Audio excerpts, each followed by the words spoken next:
한강의 기적이 있었듯이 다시 한번 위대한 대한민국을 32번가의 기적 새벽당이 만들겠습니다. 비례정당은 32번 새벽당. Make South Korea Great Again. 대한민국을 다시 한번 위대하게. 4월 15일 여러분의 한 표가 기적을 만들 수 있습니다. 네, 반갑습니다. 32번가의 기적 새벽당 선거방송 D-8 새벽당 대표 강기훈입니다. 안녕하십니까? 네, 안녕하십니까. 새벽당 전략위원장 김정민입니다. 네, 안녕하십니까. 네, 오늘은 썸네일 제목에서 봤듯이 하얀 가운을 입은 전사 중국 바이러스 편입니다. 그래서 오늘 특별 게스트로 전 대한의협 회장, 회장님이시고 현 자유수의사회 회장님이신 노한규 회장님을 모셨습니다. 안녕하십니까? 안녕하십니까? 네네네. 우선 자기소개부터 좀 부탁드리겠습니다. 네. 네. 방금 소개받은 대로, 벌써 여러 해 됐습니다. 이제, 2012년부터 2014년도까지 대한의사협회장을 했었고요.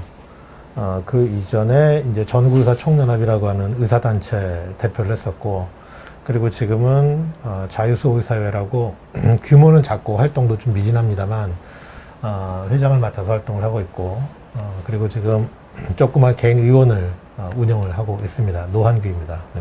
초대해 주셔서 감사합니다. 네, 많은 성원 부탁드립니다. 박수. 네. 감사합니다. 오늘 이제 저희가 전부 다 마스크를 끼고 방송을 하는 이유는 네. 지금 노한규 회장님께서 선별진료소에서 자원봉사를 하고 있습니다. 예, 그래서 어쩔 수 없이 확진자와 접촉을 하는 경우도 있기 때문에 이건 뭐 남한테 이제 감염을 시킬 수도 있는 이런 부분이 있어서 전부 다 마스크를 쓰고 방송하는 점 뭐 답답하시더라도 이해 부탁드리겠습니다. 네. 감사합니다. 그럼 지금 선별진료소에서 의료 자원봉사를 하고 계신데 뭐 어떤 일을 지금 하고 있는지. 네. 매일 하는 것은 아니고요. 네, 네. 제가 자원봉사 신청을 한 달 반, 거의 2달쯤 전에 했는데, 최근에 연락이 와서, 네, 네. 지난 토요일 날 가서 했고, 이제 네. 이번 주 토요일 날 또 가서 하고, 당분간은 이제 토요일 날, 지금 자원봉사를 할 예정인데, 네. 그래서 지금까지 한 것은 지난 이제 며칠 전이죠. 네. 3일 전 한 번 한 것이고요. 네. 이제 토요일마다 시간 될 때 계속 이제 진료를 할 예정입니다. 그럼 이제 선별진료소에서 하는 일은, 이제 코로나 감염이 의심되거나 또는 지금 같은 경우는 해외에서 들어오는 모든 분들을 이제 다 검사를 하도록 돼 있죠. 그럼 그런 분들 이제 검사를 하는 거죠. 선별진료소에서. 그럼 최근 삼척시에서는 이제 관광객들이 몰려오면 혹시라도 확진자가 네. 올지도 모른다. 유채꽃을 갈아엎었습니다. 네. 그걸 보러 오지 말라고. 네. 그럼 회장님 같은 경우는 어떻게 보면 코로나 바이러스에 이렇게 저희는 중국 바이러스라고 하거든요. 그 트럼프가 차이니즈 바이러스라고 말을 했듯이 중국 바이러스에 감염될지도 모르는 위험성에 뛰어든다는 부분이거든요. 뭐 저뿐 아니라 모든 의사들이 다 그렇죠. 지금 네. 문을 안 닫고 네, 네. 의료기관에서 진료를 하는 모든 의사들이 지금 문 닫은 의사는 제가 알기에 단 한 명도 없기 때문에. 그럼 지금 목숨 걸고 지금 국민들을 구하러 국민들 건강을 위해서. 뭐 거창하게 보면 그렇지만 목숨 걸었다고 얘기할 수도 있죠. 왜냐면 네. 진료를 보시다가 이제 감염되는 의료진들이 생기고 네. 또 그 중에 지금 한 분은 또 최근에 이제 운명을 하셨죠. 허영구 그래서 원장님. 네, 그런 안타까운 일도 있었고 네. 그래서 가능성이 낮긴 하지만 위험을 무릅쓰는 일이죠, 사실은. 그럼 제가 하나만 더 질문 드리자면 그 허영구 원장님 최근에 네.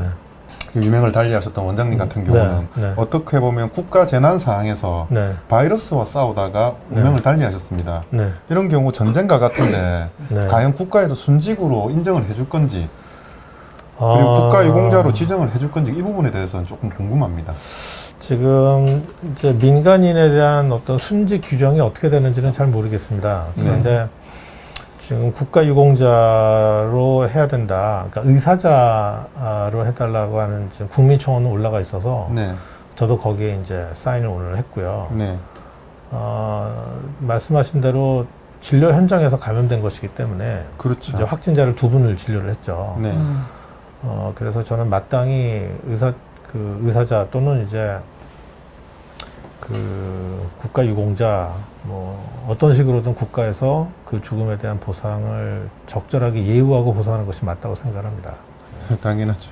저도 그렇게 생각합니다. 뭐 박사님 같은 위원장님 같은 경우는 그 N번방 피해자들도 이번에 그 보상을 네. 해준다 그러더라고요. 아 그래요? 네, 이제 하려고 지금 하는데 아직 실행은 안 됐지만 뭐 이런 네. 걸 봤을 때는 저는 그 법률 규정이 될 때 솔직히 어떻게 되는지 규정 자체가 별로 의미는 없어 보입니다. 네. 참. 네, 그러니까 당연히 국가를 위해서 일한 사람들이 원래 우선순위로 받아야 되는 건 당연한 건데, 네. 국민의 목숨 네, 건강을 최근 위해서. 정권의 그 사례를 보면 포퓰리즘성 네. 배상금을 많이 줘요. 그러다 보니까 실질적으로 국익을 위해 일했던 사람들은 어떻게 보면 그냥 의미 있는 일을 하고 죽어도 순직을 해도 네. 그다지 국가적인 어떤 보상을 못 받는 경우가 참 많아서 그 부분이 조금 불안합니다. 왜냐면 방금 저는 약간 우라통이 터졌거든요. 네. 회장님 같은 경우는 어떠신지 이런 경우에 그 경산 내과 이제 허영구 원장님 같은 경우는 네. 이제 언론에 보도되기 전부터 의사들 사이에서는 이제 네. 그분이 위중한 상태다라는 것을 이제 이미 알고 있었습니다. 근데 언론에 그것을 이제 릴리즈하는 분들이 언론에는 내지 말아달라. 그래서 그냥 위중한 상태라는 것은 알고 있었고, 그래서 네. 이제 그분들을 위해서, 그러니까 그분을 위해서 참 이제 기도하시는 분들도 있고 좀 응원을 많이 했는데 네. 결과적으로 안타깝게 사망을 하셨는데 이런 네. 일들이 의료진들한테는 이제 굉장히 좀 충격으로 다가오죠. 5년 전에 메르스 사태 때도 이제 다수의 의료진들이 감염이 됐었고, 네. 그 당시에도 이제 삼성의료원의 응급실에서 이제 35번 의사가 한 분이 감염이 돼서 위중한 상태로 빠졌고, 네.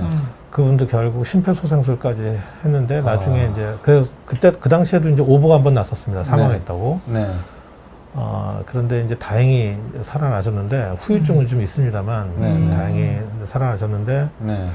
이번에는 이제 소생하지 못하고 운명을 달리하셨는데 의료진들이 받는 충격들이 굉장히 크죠. 그래서 일부 의사들은 이제 뭐 러시안 룰렛과 다르지 않다. 왜냐하면 병원에 찾아오는 분들이 일단 기본적으로 내과, 가정의학과, 이비인후과에서는 소아과도 마찬가지지만 네. 기본적으로 감기 증상을 가진 분들이 오잖아요. 네. 그리고 그런 분들을 진단하고 치료하는 게 의사의 책무고. 네. 그런데 그 증상이 사실은 신종 코로나, 네. 저는 이제 이게 초창기부터 신종 코로나라고 이름을 불러서 네네. 오늘 그 중국 바이러스라는 말을 입에 이제 신종 좀, 코로나라고 네, 하더라도 네, 양해를 네, 해주시고 네. 이 신종 코로나와 이제 증상이 매우 유사하기 때문에 구분이 어렵죠. 제가 참 놀란 것은 이번에 선별진료 가서 이제 자원봉사를 위해서 갔는데, 네. 그 증상을 갖고 온다고 이분들을 모두 다 검사를 해주는 게 아닙니다. 이제 거기에, 이제 분류가 돼 있어요. 이게 의사 환자와, 네. 그 다음에 검사 대상에 증상이 있는 환자, 네. 거기에 해당이 되어야지만 보건소에서 검사할 수가 있고, 나 진짜 검사를 받고 싶은데, 내가 그 신종 코로나 증상하고 너무 유사하다. 네. 그런데 내가 뭐 확진자하고 접촉한 적도 없는데, 사실은 지금 지역사회 그 전파가 다 돼 있기 때문에, 네. 어디서 감염됐을지 모르죠, 사실은. 네. 그런데 내가 의심스럽다고 검사를 받겠다고 할 때, 그걸 보건소에서 그냥 안 해주거든요. 반드시 이제 어떤 뭐 폐렴이나 그런 그 아주 징후가 뚜렷하거나 그렇지 않고 열나고 오한이 있고 흔한 그냥 독감의 그런 증상들이 있을 때 그 사람이 검사를 받겠다 그러면 사실은 거기에 해당 안 되면 자기 돈을 내고 받아야 되는데 보건소에서는 자기 돈을 내고서 검사를 할 수가 없습니다. 그러면 이제 민간 의료기관으로 이제 보내야 되는데 그럴 때 일반 진료를, 그러니까 코로나 증상과 상당히 유사하죠. 네. 그럼 그런 환자들이 왔을 때 일단은 또 검사를 위해서 일반 의료기관으로 갈 수도 있지만 진료를 위해서 또 일반 진료라도 받아야 될 텐데 그러면 그런 환자들은 사실은 지금 같은 때 누구나가 다 피하고 싶어 하거든요. 네. 그렇잖아요. 이 네. 사람이 신종 코로나일지 아닌지 모르겠는데. 네. 네. 근데 그런 환자가 있을 때 사실 의료기관에서 이제 환영 못 받죠. 네. 근데 그런 환자들, 환영 못 받는 환자들을 저희한테 보내주세요. 라고 보건소에 리스트를 올려놓은 네. 병원들이 있고요. 음. 동네 의원들 중에. 아, 그리고 그 선생님들은 또, 주말이면 그 선별진료소에 와서 또 자원봉사를 하고. 그 정말 훌륭한 분들입니다. 제가 여기서 조금 민감한 질문일지 모르겠지만 네. 실상 어떻게 보면 지금 뭐 대한민국 같은 경우는 6.25 전쟁 이후에 실질적으로 전쟁이 없었거든요. 근데 실질적으로 지금 생과 사가 오고 가는 곳이 과연 지금 코로나를 진료하는 의료진이 아닌가라는 생각이 듭니다. 어떻게 보면 대한민국의 영웅이죠. 그 이제 제가 그런 글을 쓴 적이 있는데, 네. 저희가 이제 불 나면 소방관들이 달려가죠. 네. 남들은 다 도망가는데 소방관들은 그 불 속에 뛰어들지 않습니까? 네. 불을 끄기 위해서, 또 사람들을 구출하기 위해서. 또 강도가 나타나면 경찰관들이 또 그 강도를 잡기 위해서 또 뛰어가죠. 네. 남들은 도망갈 때. 네. 그래서 당연히 이제 전쟁이 터지면 군인들이 또 그 전쟁터로 나가죠. 네. 그래서 이런 뭐 소방관, 경찰관처럼 네. 그분들도 사실은 평상시에 위험을 무릅쓰지 않습니까? 공익을 위해서 자기 개인의 어떤 위험을 전부 다 이제 감수를 하면서 위험스러운 일에 이제 뛰어드는데 네. 뭐 의료진들도 마찬가지라고 생각을 합니다. 음. 그리고 이제 그런 일을 그런 위험한 일을 감수하겠다라고 하는 약속은 사실은 뭐 면허증을 받는 순간에 다 약속을 한 거죠. 이 사회와. 그러니까 이런 사태가 터졌다고 현장을 벗어나는 의료진들을 찾기가 어렵죠. 아예 없는 건 아닙니다. 네. 네.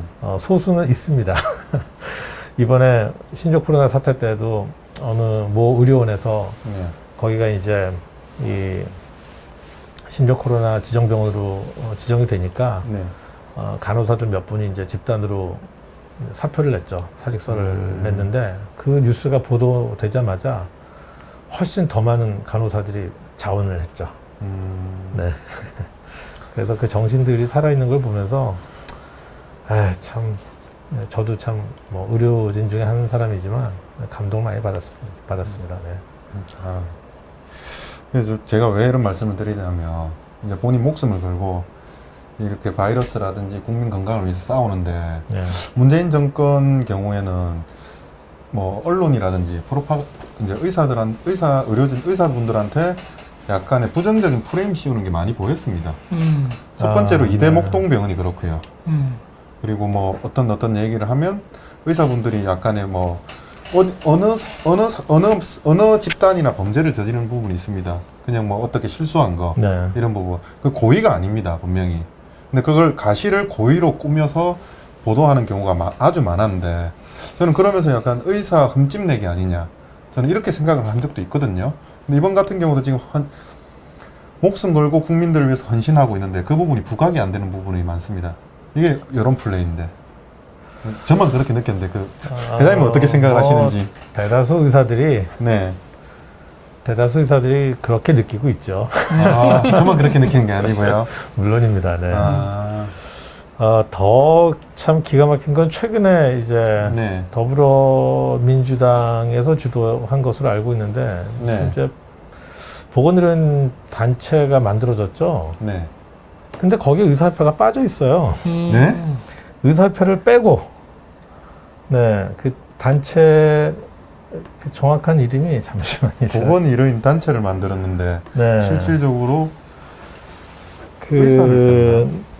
보건의료단체협의회라는 네. 것을 만들었습니다. 네. 보건의료단체협의회에 대한의사협회만 빼고 모두 다 들어가 있어요. 네. 여기 이제 뭐 한의사협회, 대한치과의사협회, 대한간호협회, 간호조무사협회, 네. 뭐 방사선협회, 뭐 임상병리사협회, 뭐 등등등등 다 들어가 있는데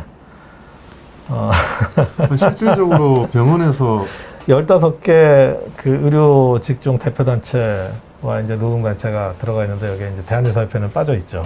그리고 이제 여기에 그 요구사항 중에 이제 하나가 네. 이게 지금 그 보건의료 이게 이제 죄송합니다. 제가 아까 그 천천히 찾으시죠. 네. 네네. 잘못 얘기한 것 같은데 일단 네. 더불어민주당에서 만든 건 아니고 네네네네. 이 단체들이 보건의료 단체 협의회 예, 보건의료 단체 협의회. 협의회라고 만들고 네. 21대 총선 공약을 네네. 이제 공약화 요구 과제를 네. 만들어서 이제 정치권에다가 네. 요구를 했는데 근데 의사협회를 뺀 이유가 있는 것 같아요. 여기 이제 주요 요구사항 중에 하나가 보건의료 단체, 보건의료인에 대한 앞으로 네. 앞으로 이제 그 인력에 대한 정책 수립인데 여기에 이제 그 의사 숫자를 늘려달라. 늘려라. 뭐 이제 이런 부분들이 있을 텐데 하여튼 뭐 여러 가지 부분에서 의사협회와 의견을 달리하는 단체들이 많이 있기 때문에 뭐 이해관계라든지 직종에 대한 그 뭐 역할에 대한 문제 등등 그래서 의사협회가 빠지는 게 편리할 텐데 사실은 이게 참 사실 어처구니 없는 일이죠. 있을 수가 없는 일이죠. 아무리 의사협회가 껄끄럽다고 하더라도 네. 의사협회를 그 배제하고 보건의료 단체 협의회를 만든다는 것 자체가 그냥 넌센스죠, 한마디로. 근데 이제 대한민국에서 뭐 넌센스가 너무 많죠. 너무 많기 때문에 저는 이런 넌센스를 봐도 그냥 저도 그렇지만 사람들이 점점 무뎌져 가는 것 같아요. 너무 비상식적인데. 네. 아니, 배에서 선장을 제하고 배를 꾸려 나갈 거란 얘기랑 똑같은 건데. 근데 왜 회장님 같은 경우는 이걸 이제 그냥 비상식적인 거를 이제 받아들여 주시면 안 되죠. 싸워 주셔야죠. 그렇죠. 그만큼의 책임이 있으신 건데. 그래서 이 너무 예. 어이없는 일이라서 네. 이제 의사들 사이에 여기에 대해서 도대체 어떻게 대응을 해야 되느냐에 대해서 너무 어이가 없으니까 여기 대응하는 것 자체가 너무 좀 모양새가 우스워진다라고 네. 생각하는 의사들도 있고 가만히 있으면 너무 바보가 된다. 네. 대응을 적극적으로 해야 된다. 또 이런 의견들도 있고. 그래서 참 아주 난감한 상황을 보고 있습니다. 네. 지금 아무래도 지금 중국 바이러스 우한 폐렴이 대한민국에 창궐을 했고요. 네. 이 부분에 대해서 이제 언론에서 여러 가지로 나오는 게 너무 다른 부분이 많습니다. 지금 회장님이 보시는 실상은 어떻습니까? 여기에 대해서 할 얘기가 너무 많죠. 네. 일단은 기본적으로, 자, 우리 이제 과거를 약간 좀 되짚어 보면, 네. 중국에서, 이 중국 우한에서 신종 바이러스가 창궐을 하면서 네. 이제 대폭발을 일으켰죠. 네. 그러면서 이제 8만 명이 넘어가는 그런 감염 숫자가 나오면서 곧 이어서 우리나라가 중국에 이어서 바로 이제 두 번째 2위를 달리게 됐죠. 네. 전 세계에서. 그러면서 한 제가 기억하는 게 160여 개 국가였는데 나중에 이제 180여 개 국가까지 됐을 겁니다. 네. 이제 우리가 여러 가지 입국의 제약을 받게 된 것이. 네. 그런 수모를 겪었는데 2위를 내내 달리다가 네. 그러면서 이제 뭐 여러 가지 비판론도 나왔었는데 네. 정부는 해명하게 급급했고 네. 그런데 갑자기 이제 유럽에서 뒤늦게 감염 숫자가 급증하게 되고 네. 거기에 이어서 지금은 이제 미국이 엄청난 대폭발을 일으키면서 뉴욕을 중심으로 그러면서 그동안에 비판을 받았던 대한민국이 상대적으로 네. 이거 한국은 관리를 잘하는 것 아니냐. 왜냐면 폭발을 하다가 어느 정도 한 10,000명 수준에서 네. 이제 저희가 이 커브가 아주 그냥 급증하다가 완만하게. 네, 우리가 갑자기 이 우리말이 생각이 안 완만하게. 나는데 네. 예. 그 플래튜라 그러는데 이제 네. 플래튜 점점 이렇게 예. 이제 평양곡선. 네. 거의 플래투에 가깝도록 지금 이제 그 의사들은 좀 많이 그 숫자를 좀 의심하고 있습니다만, 아, 네, 일 확진자가 지금 연 네. 이틀째 47명 정도로 이제 아주 완만한 이 확진자의 지금 상승 곡선을 그리고 있는데, 네. 그러면서 미국과 유럽에 비하니까 이 우리나라 너무 잘한 거라는 거죠. 그래서 갑자기 이제 이 성공 사례로 일부 네. 평가가 되기도 하고, 그러니까 이 정부의 이 코로나 대처에 대한 정부의 능력이 갑자기 이제 그 평가가 달라지게 된 거예요. 그래서 일부 그런 이제 그 외부에서도 평가가 나오니까 이때를 틈타서 정부가 이제 오히려 지금 홍보를 많이 하고 있는데, 네. 이게 뭐 중국도 다르지 않습니다. 중국은 이번 사태에 저는 사실은 이거 좀 다른 얘기 잠깐 드리면, 네. 지금 상황을 저는 3차 세계대전이라는 표현을 합니다. 1차, 2차 세계대전은 사람들끼리 싸웠고, 네. 3차 세계대전은 지금 온 이 전 세계 모든 국가들이 지금 바이러스. 이 전쟁에 참여하고 있는데, 그 상대가 사람이 아니라 이제 바이러스인 거죠. 사실 뭐 바이러스를 만약에 이제 외계인으로 간주한다면 저희가 전혀 알지도 못하던 이 네. 미지의 바이러스가 지금 싸우고 있는데, 네. 그래서 네. 이런 이제 그 신종 바이러스의 시작점이 중국인데, 그 책임 있는 나라, 더군다나 지금 이렇게까지 퍼지게 된 가장 큰 그 가장 큰 책임을 묻는다면, 첫 번째가 중국이고 두 번째가 WHO인데요. 그렇죠. 네. 뭐 WHO도 결국에 이제 중국 때문에 네. 그런 엉뚱한 길로 갔기 때문에 결국 이제 중국이 책임인데, 네. 초창기부터 잘못된 정보를 주었고, 네. 그 다음에 이 병이 발생한 이후에도 꾸준히 다른 나라들이 이런 상황에 대해서 오해를 할 만한 그런 이제 잘못된 정보를 줬음에도 불구하고, 지금은 이제 중국이 아주 그 다른 나라에서는 불가능한, 공산국가가 아니면 불가능한 철저한 이 봉쇄 정책을 통해서 감염이 어느 정도 통제가 됐죠. 네. 그 다음에 다른 나라에서 더 많은 피해들이 발생하니까, 네. 이제는 중국이 이제 그 모습을 마치 그 가면을 쓰거나 또는 이제 옷을 갈아입는 것처럼 완전히 다른 모습으로 나타나서 이 신종 코로나의 해결사와 같은 그런 역할을 지금 하지 않습니까? 그래서 우리나라 정부도 그런 변신 중이라고 저는 생각을 하고, 근데 여기에 한 가지 꼭 짚어서 드리고 싶은 말씀은, 네. 지금 우리나라를 왜 저는 굳이 유럽 또는 미국의 통계와 비교를 하느냐. 저는 우리나라는 아시아 다른 국가들과 비교를 해야 된다고 생각을 합니다. 도표 하나 좀 네, 네. 띄워줄 수 올렸습니다. 있으신가요? 네. 네, 바로 이 부분인데요.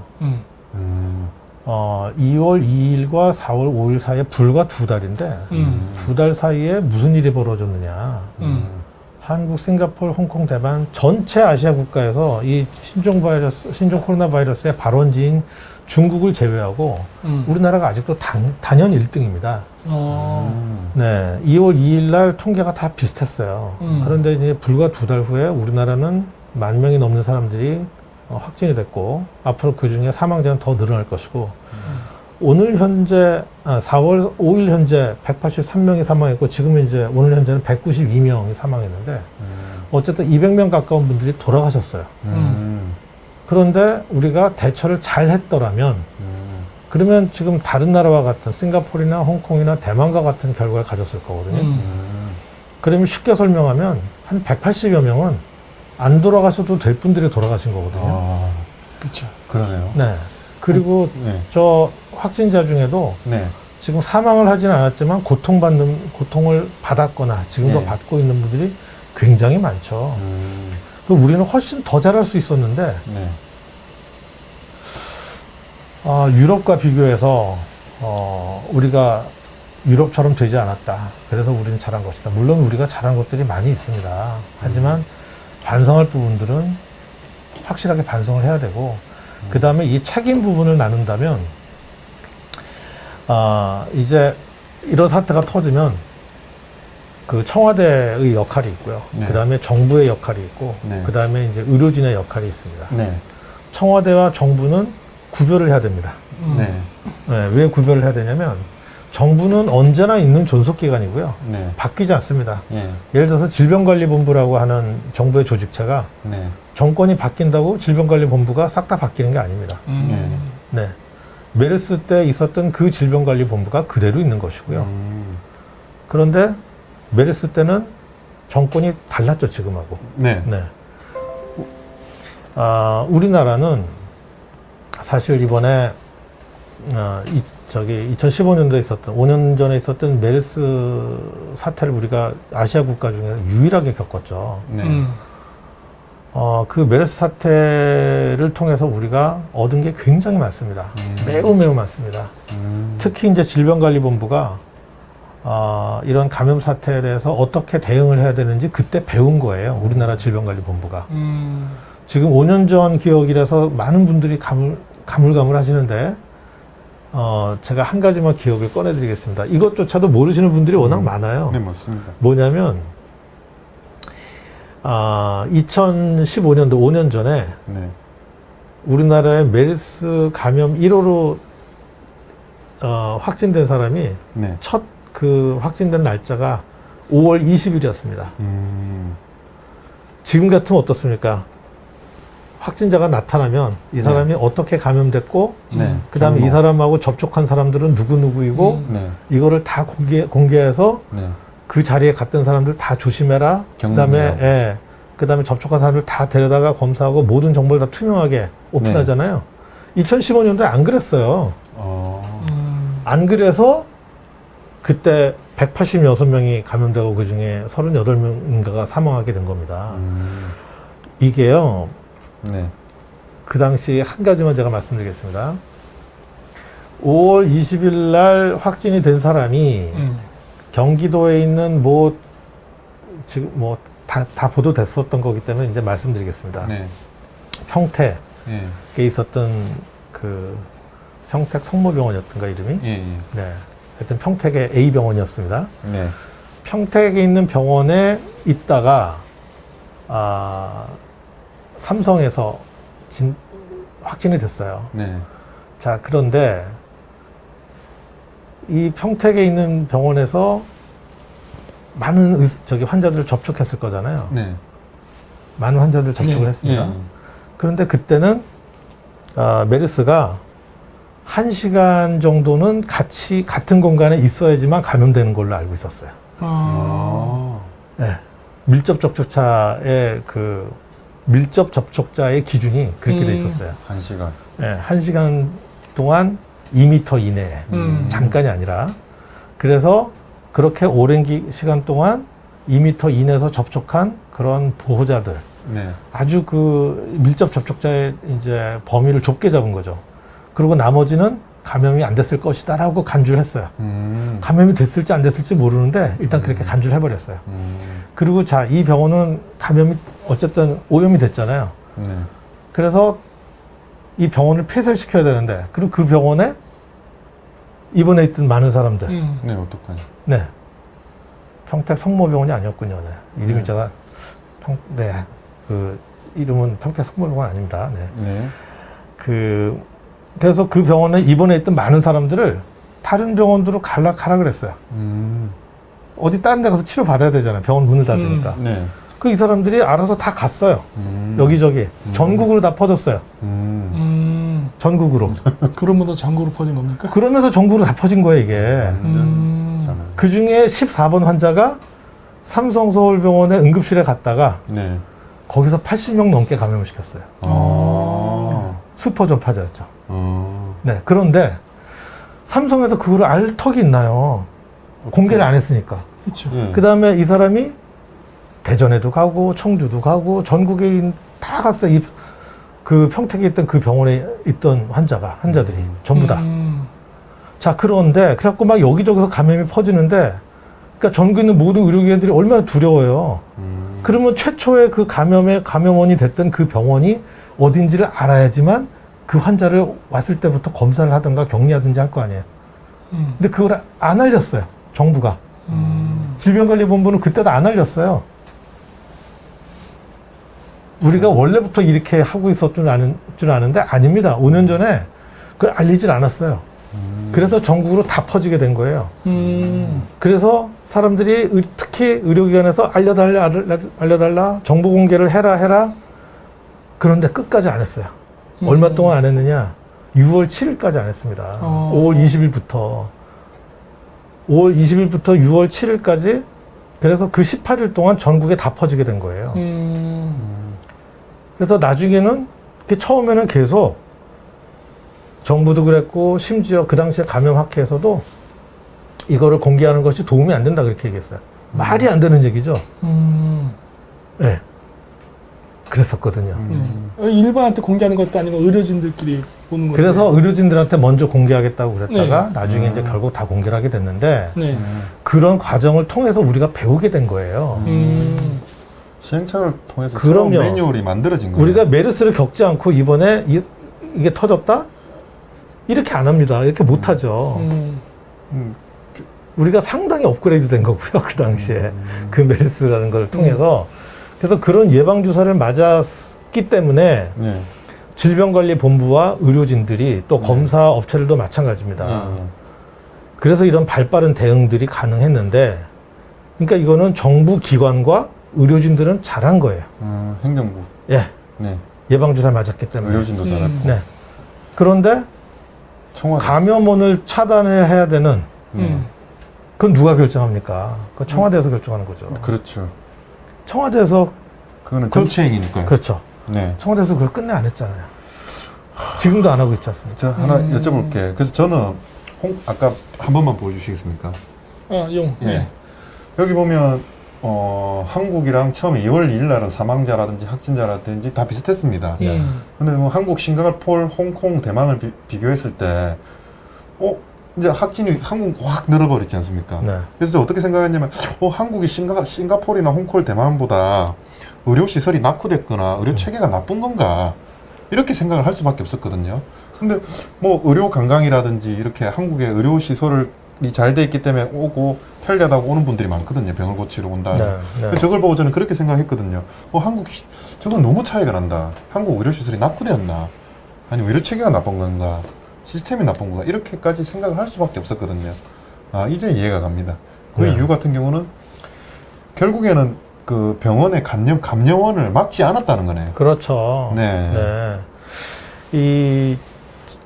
참 또 안타깝게 생각하는 게 뭐냐면, 자, 그러면, 이 감염 사태에 있어서의 전문가는 의사들입니다. 그죠? 네. 그러면 이때 의사들이 한 목소리로 네. 감염원을 차단을 해야 된다라는 목소리를 내야 됩니다. 의사협회는 일찌감치 1월 26일부터 1월 26일부터 1월 26일부터 이 중국의 문을 그 당시에는 이제 닫는 것을 고려해야 된다 그러고 그 다음에 1월 30일부터는 계속 닫아야 된다고 얘기했고 2월 초에는 강력하게 닫아야 된다고 이제 2월 초부터 얘기를 했는데 대만은 그렇게 했던 거죠. 2월 6일 날 바로 이제 문을 닫았는데 전문가의 의견을 들었던 거네요. 자, 그렇죠. 네. 또 대만은 또 이게 그 부통령이 이쪽 분야의 전문가입니다. 의사 출신이고 또 그 중에서도 이 방역과 관련된 전문가이기 때문에 자, 그런데 문제는 그 당시에 전문가들이 한 목소리를 내야 되는데 일부 전문가들이 계속 문을 닫을 필요가 없다. 부작용이 더 많다. 심지어 뭐 미립국자가 더 늘어난다. 아니 중국에서 어떻게 우리나라를 미립국을 합니까? 일부야 뭐 배 타고 올 수는 있지만 그것이 지금 모든 해상 통로랑 특히 이 공항이랑 열어놓는 거가 비교가 됩니까? 그 당시에 이 분야의 가장 전문가들이 누구냐면 원래는 예방의학 의사들이고요. 그 중에서도 역학자들이고 역학을 전문한 사람들 그리고 이제 감염내과 의사들입니다. 감염내과. 그런데 이 사람들이 한 목소리로 문을 닫을 필요가 없다라고 얘기한 거예요. 도움이 안 된다. 의사분들 중에도 이 분야의 최고 전문가들이 문을 닫으라고. 그래서 제가 저뿐이 아니죠. 뭐 의사협회에서 아마 분통이 터졌죠. 많은 의사들이 그러니까 왜 전문가의 목소리에 귀를 기울이지 않느냐라는 말을 하기가 너무 난감한 상황이 된 거예요. 일부 전문가들이 엉뚱한 얘기를 하니까. 특히 저희가 실명을 얘기하지 않을 수가 없는데 김호란 교수 같은 경우에 국립암센터 김호란 교수 같은 경우에 이분이 이제 예방의학과 의사인데 이번에 이제 예방의학 각회 뭐 코로나19 대응 본부장인가 뭐 그런 직함을 달고 대한예방의학회하고 네. 그 중에서도 아까 말씀드렸죠 역학회가 이 전문가들이라고 역학회장과 다 함께 모여가지고 기자회견을 했잖아요. 그 자리에서 같은 얘기를 반복했어요. 그 다음에 제가 이제 블로그에 정리를 써놨는데 그 중에는 일부 참 진실이 아닌 얘기까지 동원을 해가지고 통계 수치를 제가 이 의사들이 저를 포함해서 분통을 터뜨리는 이유가 뭐냐면 자 지금 전 세계 이제 오늘 기준으로 한 136만 명의 환자들이 확진이 됐죠. 네. 136만 명 실제 감염된 사람들은 뭐 그 한 5배는 되리라고 생각을 합니다. 자, 이 많은 감염자들, 또 지금 사망자도 이제 한 7만 명이 넘은 것으로 알고 있는데, 이 많은 사망자들을 낳고, 이 많은 감염자들을 낳은 이 신종 코로나 감염 사태가 단 한 명의 감염에서 시작된 거거든요. 네, 많은 사람들이 동시다발적으로 감염된 게 아니고, 한 명이 처음에 중간숙주로부터 이 신종 코로나 바이러스를 갖고 있는 중간숙주에서 감염이 돼가지고 그 한 사람이 퍼뜨린 거거든요. 이거는 이 130만 명 중에 누구라도 이 지금 항체를 안 갖고 있는 집단에 가면 또 똑같은 감염을 일으킬 수 있다는 거거든요. 그래서 이 감염은 사실은 감염 초기에는 그 한 명의 감염을 막는 게 굉장히 중요합니다. 그렇기 때문에 저희가 철저하게 그 동선 분석을 하고 접촉자들을 갖다가 찾아내서 격리시키고 검사하고 이런 번거로운 일들 하는 거지 않습니까? 그런데 그 감염원을 계속 열어놓은 상태에서 저희가 이제 예전에 그런 표현을 했었죠. 모기장 방문 다 열어놓고 들어온 모기를 열심히 잡으라고 하는 거예요. 의료진들한테. 또 어떤 분은 천장에 구멍이 났는데 물 떨어진 거 계속 의료진들한테 뭐 걸레질하라고 시킨다고 그런 표현도 하셨는데 뭐 마찬가지입니다. 감염원을 차단을 해야죠. 감염원을. 근데 그거를 안 했고 지금까지도 안 하고 있고 지금도 저는 지금 해외 국자 지금 우리는 금지 조치가 아니라 격리 조치를 하고 있지 않습니까? 얼마나 많은 자원 낭비입니까? 이제 격리자가 곧 이제 뭐 14만 명이 아니야 몇만 명이 하여튼 10만 명 가까이 된다고 하는데 도대체 그 사람들 계속 검사를 하는 것이며 거기다 그분들도 비용도 안 내요. 전부 세금으로 부담합니다. 감염이 또 확진이 되면 치료도 또 국민 세금으로 다 해줘요. 언제 동의해줬습니까? 아니요. 국민이? 이거 정말. 내국인들은 검사할 때다 이거 다 돈 내야 되잖아요. 근데. 그렇죠. 제가 선별진료소 있을 때 어이가 없었던 게 이거예요. 자, 지난 토요일 날에 해외에서 입국을 한 우리나라 동포들도 여럿이 있었지만 유학생들 이제 베트남에서 유학을 온 베트남 사람들이 많이 있었어요. 그날 제가 검사를 했을 때 그분들은 물어보면 다 젊은 사람들이고 증상 하나도 없다 그래요.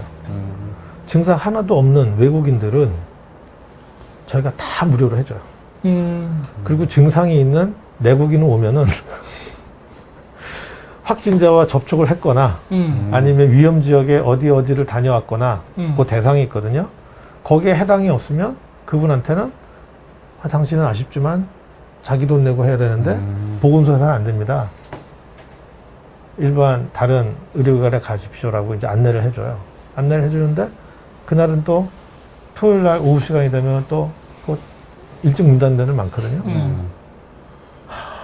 이게 참 이거는 그렇게 하면 귀찮아서 안 가요.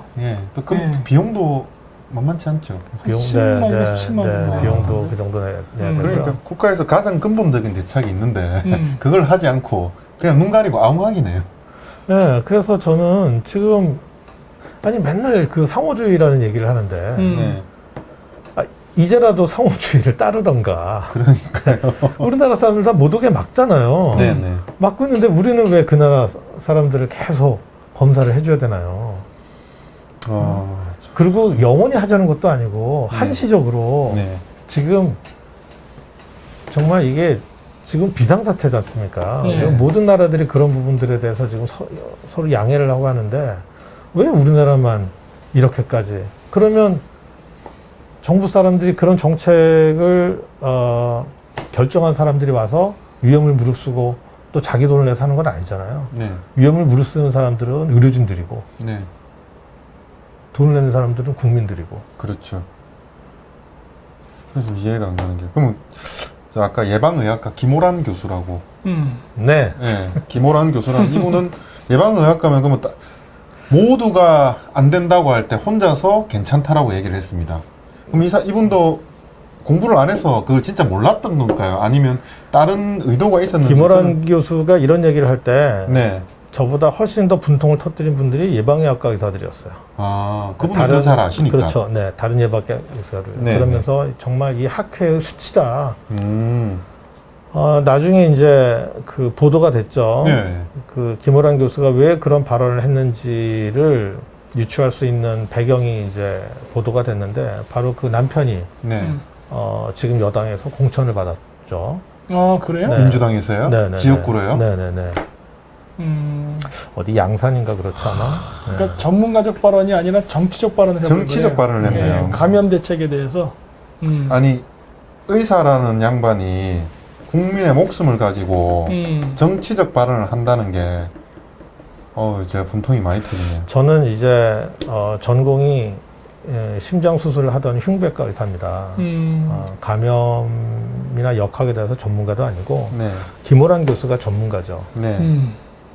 그런데 이 문제에 대해서 그 전문가인 김호란 교수하고 저는 토론 한번 해보고 싶어요. 네, 그분의 전문 분야에 대해서 네. 이 정책, 왜 이런 정책을 내렸는지 네. 그 옳고 그름 이제는 이제 결과가 여기에 대해서 결과도 나왔고 네. 충분히 토의할 만하다고 생각을 합니다. 그 대만이 중국어도 같이 쓰고 가까이 네. 붙어 있는데도 불구하고 환자 수가 굉장히 적은 이유는 뭡니까?